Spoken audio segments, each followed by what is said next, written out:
ಬೆಂಗಳೂರಿನ ಇಂದಿರಾನಗರದ ರಾಮೇಶ್ವರಂ ಕೆಫೆಯಲ್ಲಿ ಸ್ಫೋಟ ಸಂಭವಿಸಿದೆ ಅನ್ನೋ ಮಾಹಿತಿ ಈಗ ಲಭ್ಯ ಆಗ್ತಾ ಇದೆ. ಇಂದಿರಾನಗರದ ರಾಮೇಶ್ವರಂ ಕೆಫೆಯಲ್ಲಿ ಸ್ಫೋಟ ಸಂಭವಿಸಿದೆ. ರಾಮೇಶ್ವರಂ ಕೆಫೆ ಬೆಂಗಳೂರಿನಲ್ಲಿ ತುಂಬಾನೇ ಜನಪ್ರಿಯ ಆಗಿರುವಂತಹ ಹೋಟೆಲ್. ಇಂದಿರಾನಗರದ ರಾಮೇಶ್ವರಂ ಕೆಫೆಯಲ್ಲಿ ಸ್ಫೋಟ ಸಂಭವಿಸಿರುವಂತಹ ಮಾಹಿತಿ ಈಗ ಲಭ್ಯ ಆಗ್ತಾ ಇದೆ. ವ್ಯಕ್ತಿಯೊಬ್ಬ ಬ್ಯಾಗ್ ಹೊತ್ತು ಬಂದಿದ್ದ. ಅಲ್ಲಿ ಆ ಬ್ಯಾಗ್ನಲ್ಲಿ ಸ್ಫೋಟಕ್ಕಾಯಿತು. ಮೇ ಬಿ ಅಲ್ಲಿಂದ ಸ್ಫೋಟ ಆಗಿದೆ ಅನ್ನುವಂಥ ಮಾಹಿತಿ ಸದ್ಯಕ್ಕೆ ಗೊತ್ತಾಗ್ತಾ ಇರುವಂಥದ್ದು.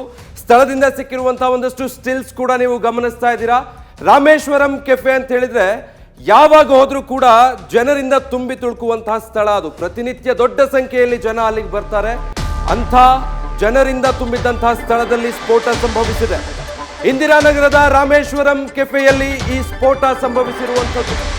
ನಿಗೂಢ ವಸ್ತು ಸ್ಫೋಟಗೊಂಡು 5 ಗಂಭೀರವಾಗಿ ಗಾಯ ಆಗಿದೆ ಅನ್ನೋ ಮಾಹಿತಿ ಗೊತ್ತಾಗ್ತಾ ಇದೆ.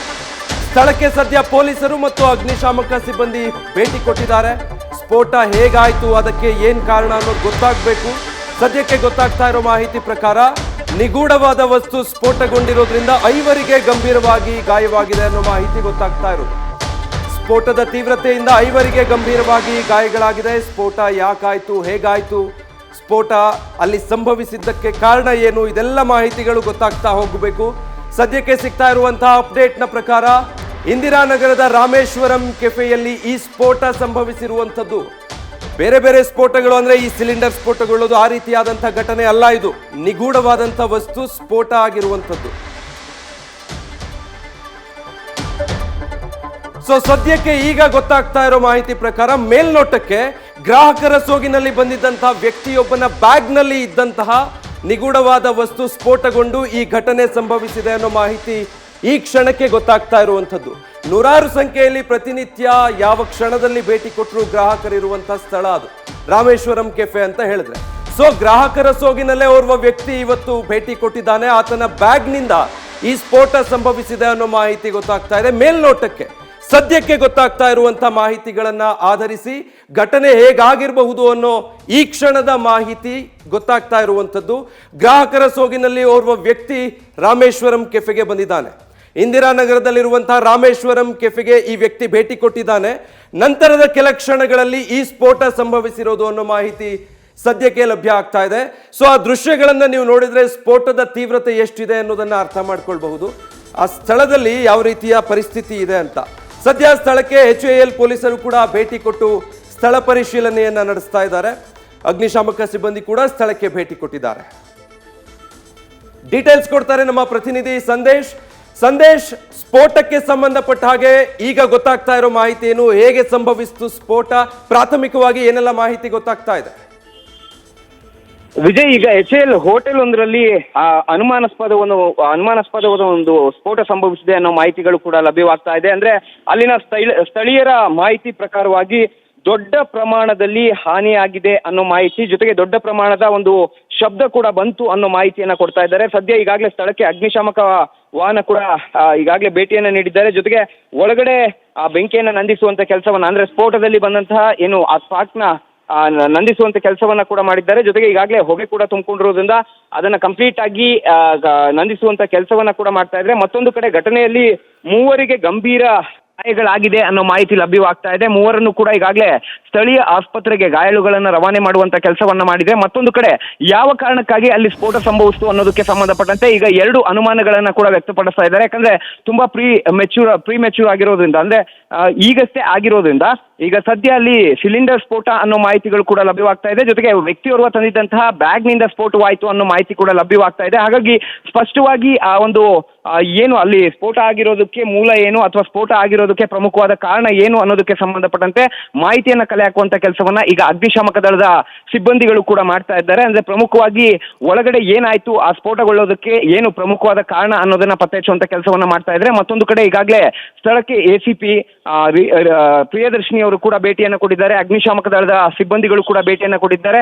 ಒಳಗೆ ಕಂಪ್ಲೀಟ್ ಆಗಿ ವೆರಿಫೈ ಅನ್ನ ಮಾಡ್ತಾ ಇದ್ದಾರೆ, ಅಂದ್ರೆ ಪರಿಶೀಲನೆ ಮಾಡುವಂತ ಕೆಲಸವನ್ನ ಮಾಡ್ತಾ ಇದ್ದಾರೆ. ಯಾವ ಕಾರಣಕ್ಕಾಗಿ ಸ್ಫೋಟ ನಡೀತು ಅನ್ನೋದು ಇಲ್ಲಿ ಪ್ರಮುಖವಾಗಿರುವಂತ ವಿಚಾರ. ಮತ್ತೊಂದು ಕಡೆ ಈಗಾಗಲೇ ಗಾಯಾಳುಗಳನ್ನ, ಅಂದ್ರೆ ಒಳಗಿದ್ದಂತ ಗಾಯಾಳುಗಳನ್ನ ಕೂಡ ಈಗಾಗಲೇ ಸ್ಥಳೀಯ ಆಸ್ಪತ್ರೆಗೆ ರವಾನೆ ಮಾಡುವಂತ ಕೆಲಸವನ್ನ ಒಂದು ಕಡೆ ಪೊಲೀಸರು ಕೂಡ ಮಾಡಿದ್ರೆ, ಮತ್ತೊಂದು ಕಡೆ ಅಗ್ನಿಶಾಮಕ ದಳದ ಸಿಬ್ಬಂದಿ ಒಳಗೆ ಯಾವುದೇ ರೀತಿಯ ಈ ಬೆಂಕಿ ಅನಾಹುತಗಳು ಆಗಬಾರ್ದು ಅನ್ನೋ ಕಾರಣಕ್ಕಾಗಿ ಈಗಾಗಲೇ ಬೆಂಕಿಯನ್ನು ನಂದಿಸುವಂತ ಕೆಲಸವನ್ನ ಕೂಡ ಮಾಡಿದ್ದಾರೆ. ಜೊತೆಗೆ ಬ್ಯಾಗ್ನಲ್ಲಿ ಸಪೋಸ್ ಏನಾದರೂ ಸ್ಫೋಟಗೊಂಡಿದ್ರೆ ಯಾವ ಕಾರಣಕ್ಕಾಗಿ ಸ್ಫೋಟಗೊಳ್ತು, ಬ್ಯಾಗ್ನಲ್ಲಿ ಅಂತಹ ಸ್ಫೋಟಗೊಳ್ಳುವಂತಹ ವಸ್ತು ಏನಿತ್ತು ಅನ್ನೋದನ್ನ ಪತ್ತೆ ಹಚ್ಚುವಂತ ಕೆಲಸವನ್ನ ಮಾಡ್ತಾ ಇದ್ರೆ, ಮತ್ತೊಂದು ಕಡೆ ಸಿಲಿಂಡರ್ ಸ್ಫೋಟ ಆಗಿದೆ ಅನ್ನೋ ಮಾಹಿತಿಯನ್ನು ಕೂಡ ಕೊಡ್ತಾ ಇದ್ದಾರೆ. ಈಗ 2 ಆಂಗಲ್ನಲ್ಲಿ ತನಿಖೆಯನ್ನು ಮಾಡ್ತಾ ಇದ್ದಾರೆ. ಇನ್ನೇನು ಕೆಲವೇ ಕ್ಷಣಗಳಲ್ಲಿ ಯಾವ ಕಾರಣಕ್ಕಾಗಿ ಅಲ್ಲಿ ಸ್ಫೋಟವಾಯಿತು ಅನ್ನೋ ಮಾಹಿತಿ ಕೂಡ ಲಭ್ಯವಾಗುತ್ತೆ. ಹಾಗಾಗಿ ಸದ್ಯ ಪೊಲೀಸರಾಗಿರ್ಬೋದು, ಜೊತೆಗೆ ಅಗ್ನಿಶಾಮಕ ದಳದ ಸಿಬ್ಬಂದಿ ಆಗಿರ್ಬೋದು, ಎಲ್ಲರೂ ಕೂಡ ಈಗಾಗಲೇ ಕಂಪ್ಲೀಟ್ ಆಗಿ ಅಲ್ಲಿ ಸ್ಥಳದಲ್ಲಿ ಮುಖಾಮನ್ನ ಹೂಡಿರೋದ್ರಿಂದ ಮುಂದಿನ ಹಂತದಲ್ಲಿ ಅಂದ್ರೆ ಈಗ ಮುಂದಿನ ಹಂತದಲ್ಲಿ ಅದು ಯಾವ ಕಾರಣ ಅಂದ್ರೆ ಒಳಗಡೆ ಪರಿಶೀಲನೆ ನಡೆಸಿದ ಬಳಿಕ ಯಾವ ಕಾರಣಕ್ಕಾಗಿ ಆ ಒಂದು ಬ್ಲಾಸ್ಟ್ ಆಯಿತು ಅನ್ನೋ ಮಾಹಿತಿ ಕೂಡ ಲಭ್ಯವಾಗಲಿದೆ. ವಿಜಯ್, ಸಂದೇಶ್, 2 ಪಾಸಿಬಿಲಿಟಿ ಹೇಳ್ತಾ ಇದ್ರಿ. ಒಂದು ಬ್ಯಾಗ್ ನಲ್ಲಿ ಇದ್ದದ್ದು ಸ್ಫೋಟ ಆಗಿರಬಹುದು ಅಥವಾ ಸಿಲಿಂಡರ್ ಸ್ಫೋಟ ಅಂತ. ಸದ್ಯ ಸ್ಥಳದಲ್ಲಿನ ಚಿತ್ರಣ ಗಮನಿಸಿದ್ರೆ ಅಥವಾ ಪೊಲೀಸ್ ಮೂಲಗಳಿಂದಲೋ ಪ್ರತ್ಯಕ್ಷದರ್ಶಿಗಳಿಂದಲೋ ಗೊತ್ತಾಗ್ತಾ ಇರೋ ಮಾಹಿತಿ ಆಧರಿಸಿ ಹೇಳೋದಾದ್ರೆ ಸಾಧ್ಯತೆಗಳೇನು ಅನ್ಸುತ್ತೆ ಸಂದೇಶ್? ವಿಜಯ್, ಇಲ್ಲಿ ಪ್ರಮುಖವಾಗಿರುವಂತ ವಿಚಾರ ಅಂದ್ರೆ ಒಳಗಿನ ಒಂದು ದೃಶ್ಯಾವಳಿಗಳನ್ನು ನೋಡಿದ್ರೆ ಕಂಪ್ಲೀಟ್ ಆಗಿ ಚೆಲ್ಲಾಪಿಲ್ಲಿ ಆಗಿದೆ.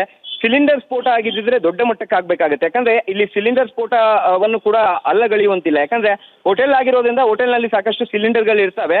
ಆದ್ರೆ ಇದು ಹೊರಾಂಗಣ ಆಗಿದೆ. ಅಂದ್ರೆ ಆ ಹೋಟೆಲ್ನ ಹೊರಭಾಗದಲ್ಲಿ ಕಂಪ್ಲೀಟ್ ಆಗಿ ಏನು ಬ್ಲಾಸ್ಟ್ ಆಗಿರುವಂತ ಒಂದು ದೃಶ್ಯಾವಳಿಗಳಾಗಿರ್ಬೋದು ಅಥವಾ ಅಲ್ಲಿ ಡಸ್ಟ್ಬಿನ್ ಆಗಿರ್ಬೋದು ಎಲ್ಲವೂ ಕೂಡ ಚೆಲ್ಲಾಪಿಲ್ಲಿ ಆಗಿದೆ. ಹಾಗಾಗಿ ಇಲ್ಲಿ ಪ್ರಮುಖವಾಗಿರುವಂಥದ್ದು ಪರಿಶೀಲನೆಯನ್ನ ಮಾಡಬೇಕಾಗುತ್ತೆ. ಅಂದ್ರೆ ಬೇಸಿಕ್ ಮಾಹಿತಿ ಪ್ರಕಾರವಾಗಿ ಈಗ ಆ ಒಂದು ಸಿಲಿಂಡರ್ ಸ್ಫೋಟ ಹಾಗೆ ಆ ಬ್ಯಾಗ್ ನಲ್ಲಿ ಸ್ಫೋಟಗೊಳ್ತು ಅಂತ 2 ಆಂಗಲ್ಗಳನ್ನ ಹೇಳ್ತಾ ಇದ್ದಾರೆ. ಹಾಗಾಗಿ ಅಲ್ಲಿ ವೆರಿಫೈ ಮಾಡಿದ ಬಳಿಕ ಅಥವಾ ಕಂಪ್ಲೀಟ್ ಪರಿಶೀಲನೆ ನಡೆಸಿದ ಬಳಿಕ ಮಾತ್ರ ಗೊತ್ತಾಗುತ್ತೆ. ಹಾಗಾಗಿ ಈಗ ಸದ್ಯದ ಮಟ್ಟಿಗೆ ಸಿಲಿಂಡರ್ ಸ್ಫೋಟ ಹಾಗೆ ಆ ಬ್ಯಾಗ್ ನಲ್ಲಿ ಏನೋ ಒಂದು ಸ್ಫೋಟಕ ವಸ್ತು ಇತ್ತು, ಹಾಗಾಗಿ ಅದು ಸ್ಫೋಟಗೊಂಡಿದೆ ಅಂತ ಹೇಳ್ತಾ ಇದ್ದಾರೆ. ಆದ್ರೆ ಆ ವಸ್ತು ಹೇಗೆ ಸ್ಫೋಟ ಆಯಿತು ಅನ್ನೋದು ಇಲ್ಲಿ ಪ್ರಮುಖವಾಗಿರುವಂತ ವಿಚಾರ. ಹಾಗಾಗಿ 2 ಆಂಗಲ್ ನಲ್ಲೂ ಕೂಡ ತನಿಖೆಯನ್ನ ಮಾಡ್ತಾ ಇದ್ದಾರೆ. ಮೇಲ್ನೋಟಕ್ಕೆ ಅಂದ್ರೆ ಈಗ ನಮ್ಗೆ ಹೊರಗಡೆ ಆ ದೃಶ್ಯಾವಳಿಗಳನ್ನು ನೋಡ್ತಾ ಇದ್ರೆ ಹೋಟೆಲ್ನ ಹೊರಭಾಗ ಆಗಿರೋದ್ರಿಂದ ಸಿಲಿಂಡರ್ ಸ್ಫೋಟ ಆಗಿರುವಂತ ಚಾನ್ಸಸ್ ಬಹುತೇಕ ಕಡಿಮೆ ಇದೆ. ಹಾಗಾಗಿ ಬೇರೆ ವಸ್ತು ಸ್ಫೋಟವಾಗಿದ್ರು ಕೂಡ ಏನಕ್ಕೆ ಸ್ಫೋಟ ಆಯಿತು ಅನ್ನೋದು ಪ್ರಮುಖವಾಗಿರುವಂತ ವಿಚಾರ. ಜೊತೆಗೆ ಆತ ಬ್ಯಾಗ್ ನಲ್ಲಿ ಯಾವ ಕಾರಣಕ್ಕಾಗಿ ತಂದ ಅನ್ನೋದು ಕೂಡ ಇಲ್ಲಿ ಪ್ರಮುಖವಾಗಿರುವಂತ ವಿಚಾರ. ಹಾಗಾಗಿ ಈ 2 ಆಂಗಲ್ ನಲ್ಲೂ ಕೂಡ ಈಗ ಪೊಲೀಸರು ಎನ್ಕ್ವೈರಿಯನ್ನ ಮಾಡ್ತಾ ಇದ್ದಾರೆ. ಎನ್ಕ್ವೈರಿಯನ್ನ ಮಾಡಿದ ಬಳಿಕ ಅಂದ್ರೆ ಯಾವಾಗ ಎನ್ಕ್ವೈರಿಯನ್ನ ಮಾಡಿ ಮುಗಿಸ್ತಾರೋ ಆಗ ಯಾವ ಕಾರಣಕ್ಕಾಗಿ ಈ ಒಂದು ಘಟನೆ ನಡೀತು ಅನ್ನೋದಕ್ಕೆ ಸಂಬಂಧಪಟ್ಟಂತೆ ಮಾಹಿತಿ ಕೂಡ ಲಭ್ಯವಾಗುತ್ತೆ. ಇಲ್ಲಿ ಪ್ರಮುಖವಾಗಿರುವಂತದ್ದು ಈಗ ಸದ್ಯ ಪೊಲೀಸರು ಕೂಡ ಒಳಗಡೆ ಭೇಟಿ ನೀಡಿ ಅಲ್ಲಿ ಪ್ರಾಥಮಿಕ ಹಂತದ ಅಂದ್ರೆ ಫಸ್ಟ್ ಏನು ಸೀನ್ ಅವ್ರಿಗೆ ಕಾಣಿಸ್ತಾ ಇದೆ ಆ ಸೀನನ್ನು ನೋಡೋದ್ರ ಮುಖಾಂತರವಾಗಿ ಏನಾಗಿದೆ ಅನ್ನೋದನ್ನ ಪತ್ತೆ ಹಚ್ಚುವಂತ ಕೆಲಸವನ್ನ ಮಾಡ್ತಾ ಇದ್ದಾರೆ. ಜೊತೆಗೆ ಇಲ್ಲಿ ಕ್ಯಾಶುಯಾಲಿಟೀಸ್ ಕೂಡ ಸಾಕಷ್ಟು ಮುಖ್ಯವಾಗಿರೋದ್ರಿಂದ ಅಲ್ಲಿ ಒಳಗಡೆ ಗಾಯಗೊಂಡಿರೋರನ್ನ ಮೊದಲಿಗೆ ಶಿಫ್ಟ್ ಮಾಡುವಂತ ಕೆಲಸವನ್ನ ಕೂಡ ಮಾಡಿದ್ದಾರೆ. ಜೊತೆಗೆ ಒಳಗಡೆನೆ ಒಂದು ಸಿನಾರಿಯೋನ ಗಮನಿಸಿದ ಕೂಡಲೇ ಅದು ಗ್ಯಾಸ್ ಸಿಲಿಂಡರ್ ಸ್ಫೋಟನ ಅಥವಾ ಆ ಬ್ಯಾಗ್ ನಲ್ಲಿ ಇಟ್ಟಿದ್ದಂತ ವಸ್ತು ಸ್ಫೋಟನ ಅನ್ನೋದು ಕ್ಲಿಯರ್ ಕಟ್ ಆಗಿ ಕೂಡ ಅರ್ಥ ಆಗಲಿದೆ. ಹಾಗಾಗಿ ಈಗ ಸದ್ಯ ಪೊಲೀಸರು ಕೂಡ ಅಲ್ಲಿ ಪರಿಶೀಲನೆ ನಡೆಸುವಂತ ಕೆಲಸವನ್ನ ಮಾಡ್ತಾ ಇದ್ದಾರೆ. ಈಗ ಸಪೋಸ್ ಸಿಲಿಂಡರ್ ಸ್ಫೋಟ ಆದ್ರೆ ಬೇಸಿಕ್ ಇನ್ಫಾರ್ಮೇಶನ್ ಪ್ರಕಾರವೇ ಗೊತ್ತಾಗ್ಬಿಡುತ್ತೆ. ಅಂದ್ರೆ ಒಳಗೋದಂತ ಸಂದರ್ಭದಲ್ಲೇ ಅಲ್ಲಿ ಹೋಟೆಲ್ನ ಒಳಭಾಗದಲ್ಲಿ ಇರುವಂತಹ ಸಿಲಿಂಡರ್ಗಳು ಅಥವಾ ಅಲ್ಲಿನ ಅಡ್ಮಿನಿಸ್ಟ್ರೇಷನ್ ಆಗಿರ್ಬೋದು ಅಥವಾ ಸಿಬ್ಬಂದಿಗಳಾಗಿರ್ಬೋದು ಅವರನ್ನ ವಿಚಾರಿಸಿ ಒಳಗಡೆ ಸಿಲಿಂಡರ್ ಎಲ್ಲಿ ಇಟ್ಟಿದ್ರು ಅಥವಾ ಅಲ್ಲಿ ಏನಾದರೂ ಸ್ಫೋಟಗೊಳ್ತಾ ಅಥವಾ ಸಿಲಿಂಡರ್ ಇಟ್ಟಿರುವಂತಹ ಜಾಗದಲ್ಲಿ ಯಾವ ರೀತಿ ಕಂಪ್ಲೀಟ್ ಸಿನಾರಿಯೋ ಇದೆ ಅವೆಲ್ಲವನ್ನೂ ಕೂಡ ಗಮನಿಸ್ತಾರೆ. ಜೊತೆಗೆ ಅಲ್ಲಿ ಏನಾದರೂ ಏನೂ ಕೂಡ ಆಗಿಲ್ಲ ಅನ್ನೋದು ಗೊತ್ತಾದ್ರೆ ಇಲ್ಲಿ ಬ್ಯಾಗ್ ನಲ್ಲಿ ಏನ್ ತಂದಿದ್ರು, ಯಾವ ವ್ಯಕ್ತಿ ತಂದಿದ್ದ, ಅದಕ್ಕೆ ಸಂಬಂಧಪಟ್ಟಂತೆ CCTV ಫೋಟೇಜ್ಗಳನ್ನ, ಯಾಕಂದ್ರೆ ಬ್ಯಾಗ್ ನಲ್ಲಿ ಯಾವ ವ್ಯಕ್ತಿ ಆ ಒಂದು ವಸ್ತುವನ್ನ ಇಟ್ಕೊಂಡಿದ್ನೋ ಅಥವಾ ಸ್ಫೋಟಕವನ್ನ ಇಟ್ಕೊಂಡಿದ್ನೋ ಆ ವ್ಯಕ್ತಿಗೂ ಕೂಡ ಗಂಭೀರವಾಗಿ ಗಾಯವಾಗಿದೆ. ಹಾಗಾಗಿ ಮುಂದಿನ ಹಂತದಲ್ಲಿ CCTV ಫೋಟೇಜ್ಗಳನ್ನೆಲ್ಲವನ್ನು ಕೂಡ ಕಲೆಕ್ಟ್ ಮಾಡ್ತಾರೆ. ಆದ್ರೆ ಈ ಹಂತದಲ್ಲಿ ಆತನನ್ನ ಆಸ್ಪತ್ರೆಗೆ ಶಿಫ್ಟ್ ಮಾಡಿರೋದ್ರಿಂದ ಆತನ ಹತ್ರನೇ ಹೋಗಿ ವಿಚಾರಣೆ ಮಾಡ್ತಾರೆ. ಯಾವ ವಸ್ತುವನ್ನ ತಂದಿದ್ದೆ, ಏನಕ್ಕೆ ತಂದಿದ್ದೆ, ಇವೆಲ್ಲವನ್ನು ಕೂಡ ವಿಚಾರಣೆ ಮಾಡುವಂತ ಕೆಲಸವನ್ನ ಮಾಡಲಾಗುತ್ತೆ. ಹಾಗಾಗಿ ಈಗ ಸದ್ಯದ ಮಟ್ಟಿಗೆ ಕಂಪ್ಲೀಟ್ ಆಗಿ ಆ ಒಂದು ಏರಿಯಾವನ್ನ ಕವರ್ ಮಾಡಿ ಪೊಲೀಸರು ಅಲ್ಲಿದ್ದಂತಹ ಜನರನ್ನ ಹೊರಗೆ ಕಳಿಸುವಂತ ಕೆಲಸವನ್ನ ಮಾಡಿದ್ದಾರೆ. ಒಳಗಡೆ ಕಂಪ್ಲೀಟ್ ಆದ ಒಂದು ಭದ್ರತೆಯನ್ನ ಕೊಟ್ಟು ಯಾರನ್ನು ಕೂಡ ಒಳಗಡೆ ಬಿಡದೆ ಅಗ್ನಿಶಾಮಕ ದಳದ ಸಿಬ್ಬಂದಿ ಹಾಗೆ ಪೊಲೀಸರು ಇಬ್ಬರನ್ನು ಕೂಡ ಈಗಾಗಲೇ ಒಳಗಡೆ ಕಳಿಸಿ ಪರಿಶೀಲನೆ ಮಾಡುವಂತ ಕೆಲಸವನ್ನ ಕೂಡ ಮಾಡಲಾಗ್ತಾ ಇದೆ. ವಿಜಯ್, ಸೊ ಸಂದೇಶ್, ಈಗ ಗ್ರಾಹಕ ಸೋಗಿನಲ್ಲಿ ಒಬ್ಬ ಬಂದಿದ್ದ, ಆತನ ಬ್ಯಾಗ್ ನಲ್ಲಿ ಸ್ಫೋಟಕ ಇದ್ದಿರಬಹುದು ಅನ್ನೋ ಸಾಧ್ಯತೆ ಆದ್ರೆ ಅದನ್ನ ಗ್ರಾಹಕರು ಅಥವಾ ಮಾಲೀಕರು ಯಾರಾದ್ರೂ ಕಂಡಿದ್ರ? ಈ ಆಂಗಲ್, ಈ ಶಂಕೆ ವ್ಯಕ್ತಪಡಿಸ್ತಾ ಇರುವಂತದ್ದು ಯಾರು? ಈ ರೀತಿಯಾದಂಥ ಒಬ್ಬ ವ್ಯಕ್ತಿಯ ಬ್ಯಾಗ್ ನಲ್ಲಿ ನಿಗೂಢ ವಸ್ತು ಸ್ಫೋಟ ಆಗಿರಬಹುದು ಅಂತ ಹೇಳಿ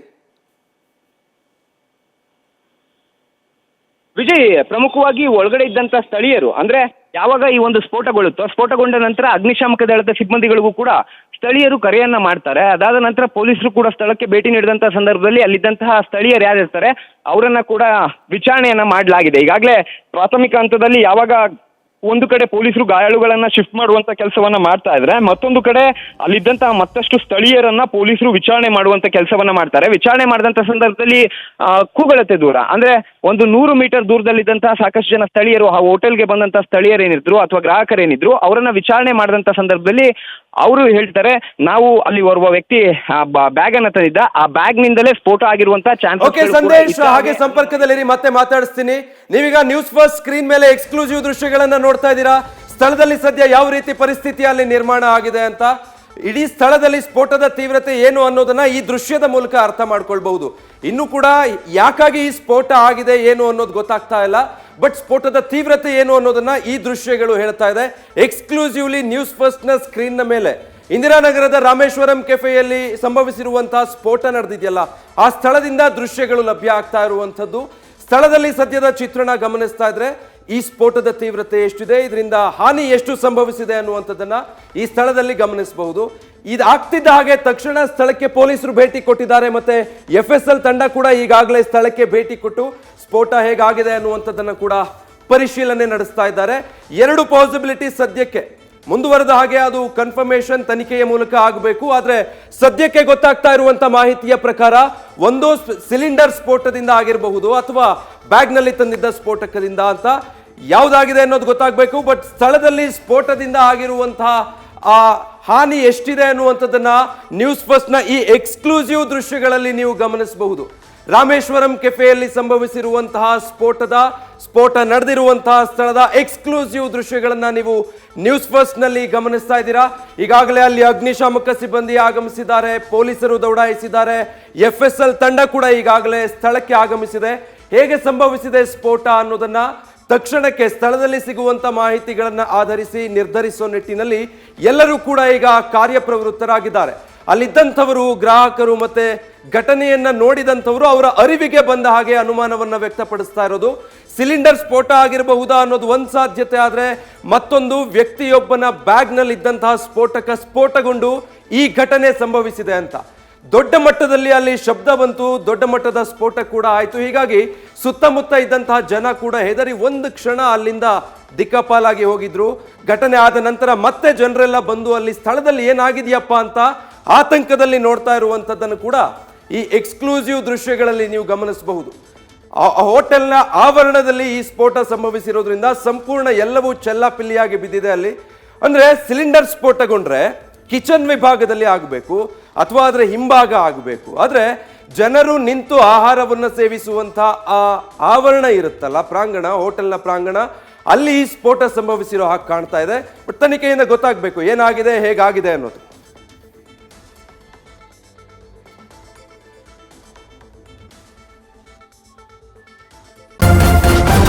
ನ್ಯೂಸ್ ಫಸ್ಟ್ ನಿರ್ಭೀತಿಯಿಂದ ನಿಮ್ಮ ಪರವಾಗಿ.